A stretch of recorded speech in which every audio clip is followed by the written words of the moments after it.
In fact, I saw online that he was shown the grainy footage of people walking, and he said, yeah, that's them. So my point is, he was willing to swear, he was willing to testify, he was willing to go to court to put someone in prison who obviously didn't do it, since he was the one who arranged this whole thing. I think that is the most diabolical part, that he would see his fiction all the way through to imprisoning someone falsely. That's insane.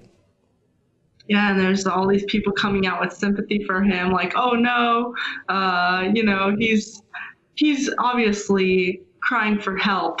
He's obviously going through something. And it's like, well, he tried to get someone falsely accused of attacking him.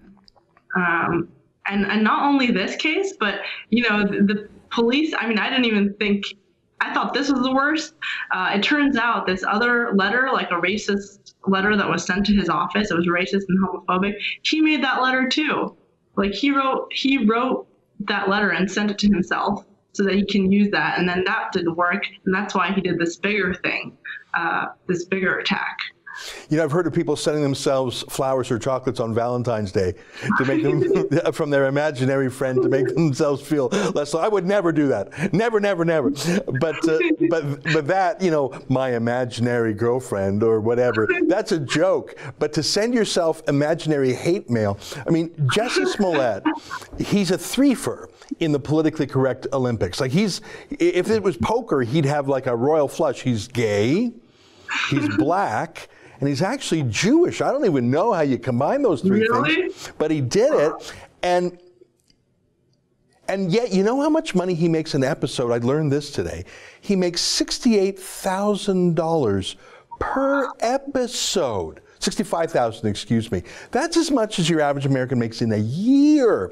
So this guy is at the height of his profession. Like, what's that, 1 in 1,000 actors? Like, are there, I mean, that is such a high level. And his life is so easy, even as a gay black Jew, that he has to create problems so he can feel special or like, what is wrong with a guy who can't accept the word yes? America has given him more love and privilege than 99.99999% of people, and yet he has to say, no, I'm being victimized here. What's going on in a man's head when he needs to create problems like this in a stunt like this? Well, he probably also knew that it would pick up in the media. He probably didn't expect that this would all go wrong. And I mean, although he did a stupid job, he paid the actors with a check and left all this evidence. But he probably didn't think it would go wrong. And he thought that the full media will accept this narrative because this is a narrative that they've been pushing until now. And maybe he undermined that, that the police will go through with everything and that there will be holes and that there are going to be some people who won't buy the narrative.